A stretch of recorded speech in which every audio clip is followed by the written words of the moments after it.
Currently, Toyota and Lexus are the reigning kings and champions of the Consumers Report's top-ranked vehicles for reliability. But now we have a new player on the block. Kia has clearly got Toyota and Honda in their sights to take them down on the reliability crown. I want to talk about that today. We want to make some comparisons about the Korean special right here from Kia and compare it directly to Toyota. Discuss reliability, some of the common failure points, costs of maintenance, the worst vehicles and the best vehicles of each brand, and then I want to summarize the whole 9 yards with the quality experience. Let's get into it now.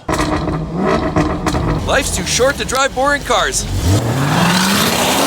When the car maker Kia came along, they introduced small cars like the Kia Rio. Not well made, very buzzy, noisy, underpowered, and relatively poor quality. They've made vast improvements to try to challenge the likes of the brands from Toyota and Honda. So a big part of the reliability of any car on the street really boils down to the drivetrain. The engine, the way it's designed, manufactured, how stressed it is, as well as the transmission that they often bolt up. Let's review these two and then talk about some of the key differences. Here we have Kia, of course. And when you look at the engine under here, we have very simple maintenance items. We have a fuse box there, easy to access, a battery that's easy to change, as well as charge on a fly to keep it charged up when you're not driving the vehicle very much. An air box that's very easy to unclip and remove to change your air filter. Remember, you got to keep clean air going into the engine for maximum longevity. And here we have an inline 4-cylinder engine. It's 2 liters displacement, no turbos. That's right, naturally aspirated. It makes about 148 horsepower, and it's MPI, in other words, multi-port fuel injected.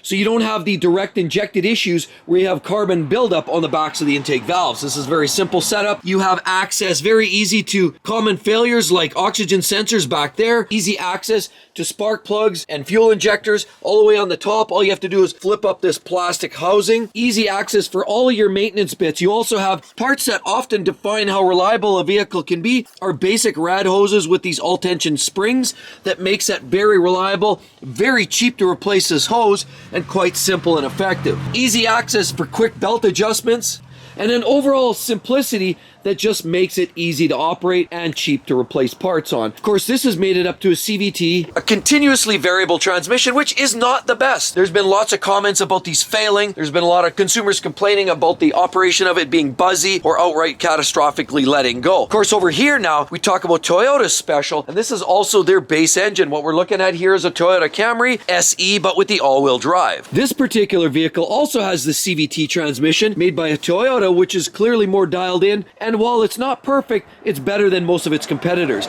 But the engine here is made by Toyota, and this is a 2.5 liter, 13-to-1 compression ratio versus Kia's 12.5 compression ratio to 1. And basically this is also naturally aspirated, so in other words, no turbos to add extra heat or extra stress in the engine, just good old-fashioned natural breathing air and fuel in and exhaust out. Very simple design, reliable, and this one's good for over 200 horsepower, so the performance is certainly up on this engine. Larger displacement and higher compression ratio makes the Toyota Camry a more sprightly performer than the Kia Forte with that base engine. Now, if we're being honest, the car I would actually get would be the Camry XSE instead of the SE. The XSE would also give you the V6, 3.5 liters, makes about 300 horsepower, but you can also get the direct shift automatic transmission, which makes it more durable on the auto side of things and certainly more powerful. But this is a great base model. They're both relatively affordable for most growing families. So you'll notice on the Toyota right here, we also have very simple layout as we have in the Kia over there. You basically have your fuse box, easy access, replacement of batteries easy, air box, same storyline, very easy to unclip and replace the air filters, again, to keep the air flowing into the engine. Of course, lots of plastic here, but not where you really need it. You have all the critical parts are still made in metal. A very important factor is the cooling system. Again, on these vehicles, similar to the Kia, you have these all-tension springs on a very basic hose. Now, it's pretty clear to me that Kia is copying what Toyota and Hondas are doing for simple things like mechanical water pumps, although that latest Camry runs an electric water pump, which in my opinion Could be a mistake, time will tell. However, for the most part, all the cooling systems run on a great simple hose, all tension spring clamp, as opposed to this junk like this you get from BMW, Mercedes, make hoses like this. They're nice, they're beefy. Oh, look at all this fancy wrap on there. And look at this as well. They have this snap and it's keyed, so it's only in one way. And you have these metal snap rings in there as well, which does lock it in. But unfortunately, these hoses here do end up costing a lot of money. Why would you need to possibly have to spend $230, $250 for a hose like this, when all you need is a simple $30 hose that you can find for the Toyota as well as a Kia? That's why a lot of these cars run for a long time, because people maintain them. They're cheap to maintain. BMWs, Mercedes, once a car is about 10 years old, it's down to about 10% of its original value, and the owners that have them at that point can't fathom putting money into something with parts that cost as it was new. I mean, a $10,000 BMW still uses those parts from that BMW that was $100,000 when it was new. So the maintenance just gets out of hand, and that's why those cars are neglected, abused, and thrown to the dumpster. These, on the other hand, will literally last forever. Which one, though, ultimately will last longer? Let's talk more of the details. Before we get into some specifications, I just want to let you know down below there's an opportunity to join Exotic Car Play Place membership program where you can get a lot of great benefits, ask your favorite questions, and get your direct answers. We share videos, and as well you can be identified as one of these special supporters of the channel. Anyway, let's get into some of the statistics. Well, one benefit that the Kia has over the Toyota is the sheer cost of annual servicing and maintenance. And according to RepairPal's overall estimates of what it takes to maintain an average Kia Forte per year, they quote about $451 to keep this thing on the road and properly serviced and repaired from year to year on every year. Of course, that's about $103 less than your average vehicle. Over here, Toyota is a little bit more. These Toyota Camrys are going to cost you about $589 per year. So clearly slightly more expensive to continue maintaining a Camry than it is a Kia Forte over there. Now on top of that, when you talk about frequency of failures, the average car fails approximately 0.4 times in a year. In other words, every 2 years or so, you're gonna have to take your car in for something unexpected. The average compact car ratio is about 0.3, and the average for a Kia Forte is actually only 0.2, making it a very predictable, very reliable little car that you can enjoy for many years. Toyota, on the other hand, is slightly more. So the little Kia Forte is a very affordable, predictable, and reliable little car that you can afford for many years, whereas the Toyota, on the other hand, I already spoke of the annual service costs. As well, you can expect 0.3 times per year of unexpected visits. In other words, about every third year, you would have to take this in unexpectedly, and of that, about 12% of the failures that are unexpected are of significant ratio, whereas on the Kia, they're more like around 8 or 9% of significant problems. So they're both quite reliable, but that does come with a caveat, and I want to explain a little bit about that. Before I explain some of the big problems with these Kias and how that can literally impact how reliable those vehicles are, I just want to go quickly through the Toyota Camry, a few key problem areas that I've experienced or that are well known. Again, Camrys are very, very durable, very reliable, and built for a long-lasting life. So it's not the base engine that's a problem. One common issue is the transmission in some of these vehicles. There's known burning smell, jerking, thrusting, surging, delays. And transmissions are a problem. They're a big dollar and expensive item when you have to fix them out of warranty. And unfortunately, there have been a more further development and a bigger issue with a lot of Toyotas and Hondas developing transmission problems that do get costly with time. As well, brakes. A lot of brakes on these modern day Toyotas are known to be undersized. You can get pulsating and surging just because they get overheated on a hard stopping event. As well, not only that, there have been the odd issue with some electrics on windows stop working. The infotainment system right there, this is our car, and after about 4,000 kilometers, the video came out, but the audio out of the speakers wouldn't function. So that failed. We had to take it to the dealer for a reboot. And another issue related to brakes with some of the Toyota Camrys are related to the ABS as well. Not just the pure braking and the pulsating, but ABS systems where the ABS light comes on and then the brakes lose their functionality for the protective feature that they would provide. But other than those few items, Toyota Camry, as you see right there with that 2.5, is literally one of the most reliable engines you can find anywhere, and there are very few problems, and that's why these vehicles can likely run over 300,000 miles. And bringing Consumers Reports into the mix, they actually rank the most and least reliable Toyotas available on the market today, the Corolla being the most reliable Toyota you can get on the market, Ugh, but that means you actually have to drive it and be seen in that thing. Yikes. But unfortunately, the least reliable is the Toyota Avalon, which is their more upscale, essentially top end, where they almost bridge Lexus. Sadly enough, the Avalon didn't quite make the mark for the top end reliability. Still a durable car overall. Compare that to an Audi and you can't go wrong, but it's still the least reliable Toyota. And on the other hand, when we talk about Kias, interestingly enough, the least reliable Kia is the Sorento. Now, Sorrento's an odd one because there's some years that are better and some years that are a disaster. But either way, the Sorento on average is one of those that literally has the lowest reliability rating for Kia. And as well, we're talking about the Forte here being the most reliable of the Kia brand. So you wonder if Kia can actually hold their own with the likes of Toyota. Well, remember, Consumers Report states that Toyota and Lexus are always flopping for number 1 and 2 spot. Unfortunately, Kia has taken a big hit this last year and has slid all the way down to number 15 slot for most reliable vehicles on the market on average. And of course, unfortunately, that means 45 out of 100 on the overall reliability rank, which means these cars are seriously problematic. So while they're cheap and easy to operate and maintain when you have a good one, if you have the wrong one, things get ugly. Before we share the quality experience of both the Toyota and the Kia, and as well share some of the chronic issues that could literally flush Kia down to the proverbial infamous toilet, I want to talk about one of the most reliable brands, the Forte in front of me here, some of the chronic issues that you can expect for this vehicle. One of them, of course, being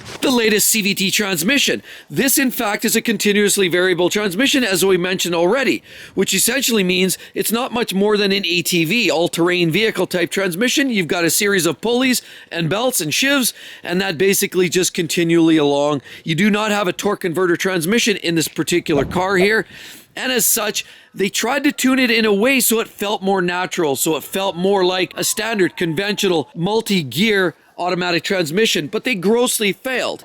And a lot of people say that it's buzzy, noisy, surgy, and it's prone to failures. Driving this car over here, I experienced some of that. As you're accelerating, it feels like it's trying to lunge ahead constantly, but then it sort of flattens out. It has this very odd sensation to it. You do get used to it, but it's a very peculiar sensation coming from that transmission. Let's take a look at some other problems. Go in here. Right there, infotainment system, that's a common issue that a lot of people complain about, and they say, well, it might only be a software glitch, but it still has to go into the shop, get fixed up. Another issue is right here, taillights. There's been lots of people commenting with relatively low miles on the car, and all of a sudden they got water leaking in here, and you'll see water sloshing around, and then that water eventually turns into mold, and you get a dark edges in here, but they fill up with water, and the worst part is those are about $700 US a piece to replace. That's another big issue. And unfortunately, there's two big problems under this hood. One of them is rough idle or a shake, and some of those can be solved with a simple fix. And they basically say those are ignition coils that start to let go and short out, and it can actually happen at fairly short miles. A misfire will create that shake in the engine. Easily fixed. It's almost arguably a maintenance item, but they fail often, far too often. The other big issue under the hood, and it affects certain engines, not all, but a vast number that are impacted, and many consumers unfortunately have been on the receiving end of this catastrophic failure. And what we're talking about here is things related to engine knocking. Yes, in other words, when the vehicle's running, you'll hear a natural cluck, cluck, cluck, cluck, cluck, like a ticking noise, but a knocking noise. And usually that knocking noise is further down, and you'll often hear it through here, or you might even hear it underneath the bottom here, where you come down here and you'll hear a real distinctive noise, clonk, clonk, clonk, clonk, clonk. Or again, through here, not quite as obvious up top because it's not top end of the engine, it's at the bottom, it's the rods. Yes, it's the rod bearings that are common issues for a lot of these Kias, unfortunately. That has been a big problem for many years, and it's been developing many recalls. A lot of unfortunate consumers have been found roadside with their cars burning because the rod bearings overheat, cook, and turn their cars to dust. So it's imperative if you're buying a used car, as they approach 100,000 miles and they got that knocking noise, likely you're seeing a rod bearing failure imminent and potentially a $4,000 repair. So yes, a lot of the problems start popping up about 90, 100, 110,000 miles. If you're hearing that distinctive knock, that means you probably have that rod bearing issue. And what it was there's some filings that made it into the cooling passages of the oil during manufacturing, and then it prevented some oil to get to a lot of the common areas that need it. For example, around the crankshaft main rod journal bearings are where you're going to see that problem emit. That does create an excess amount of heat. It could potentially cause fires. It could start rod knocking. You'll hear hear that knocking sound, you could see a check engine light, or a host of other odd, unexpected circumstances. So sadly, hundreds of thousands of customers bought cars with these bad engines in them, and some actually experienced catastrophic failures while others were imminent. And allegedly, over $200 million was collected as a civil suit from NHTSA charging because of the delayed response by Kia to some of these problems. As well, there's a whistleblower on the inside that also collected a $24 million paycheck for advertising and slipping that insider information, which led to the place where they're at today, having to replace thousands of engines on their own dime because of this recall.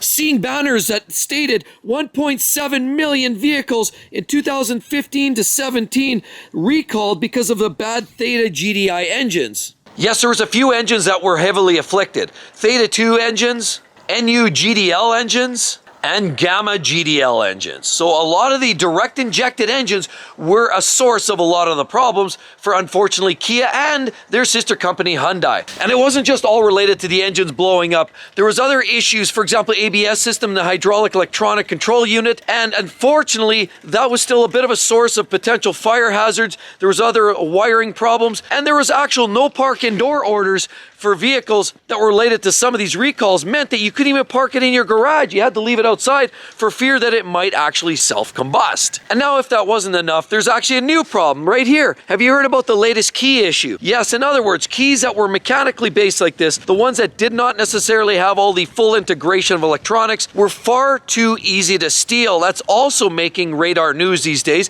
because a lot of these Kias now are getting easily stolen by would-be thieves just because of the poor security systems inherently put into these vehicles. So clearly, buying a modern day Kia is really more a game of Russian roulette. Some cars you buy can literally be some of the best, lowest cost, simplest, most reliable vehicles you could possibly buy, and yet if you pick the wrong one, you could be buried in a world of hurt. But let's take the heck with all of this. Let's get right into the quality experience, because sometimes it really is about the way these vehicles are bolted together, the materials, and how they feel to the touch.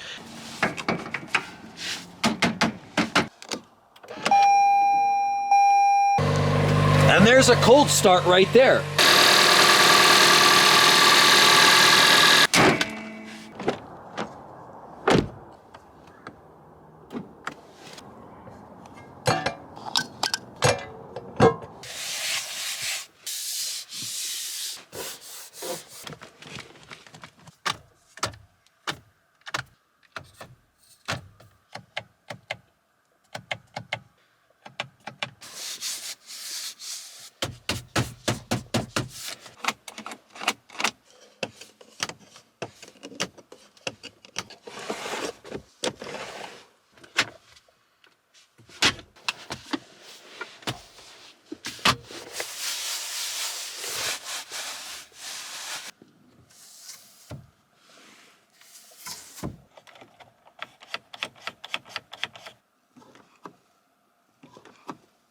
Let's just get right into it and do a cold start on this Kia. Listen how it sounds from the back end, from the front end, and then we'll go through it from top to bottom. Let's go on a cold start.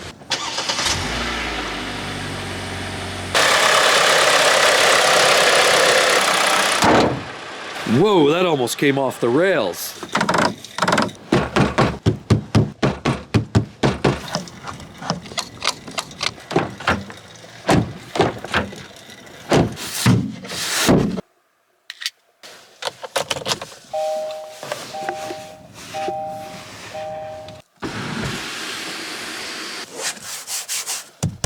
Feels like Rubbermaid.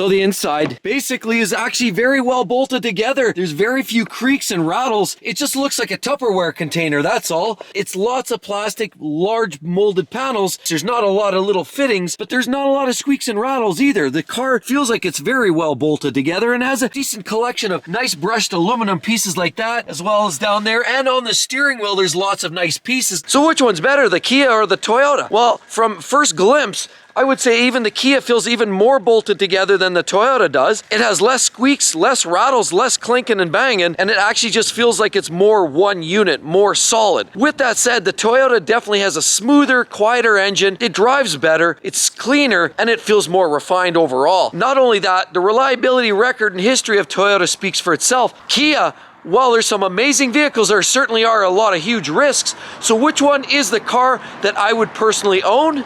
Would it be the Kia? No, in fact, it would be the Toyota, and we bought one.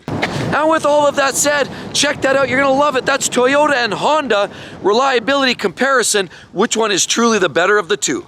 Hope to see each and every one of you on the next one. We'll catch you real soon. Bye-bye.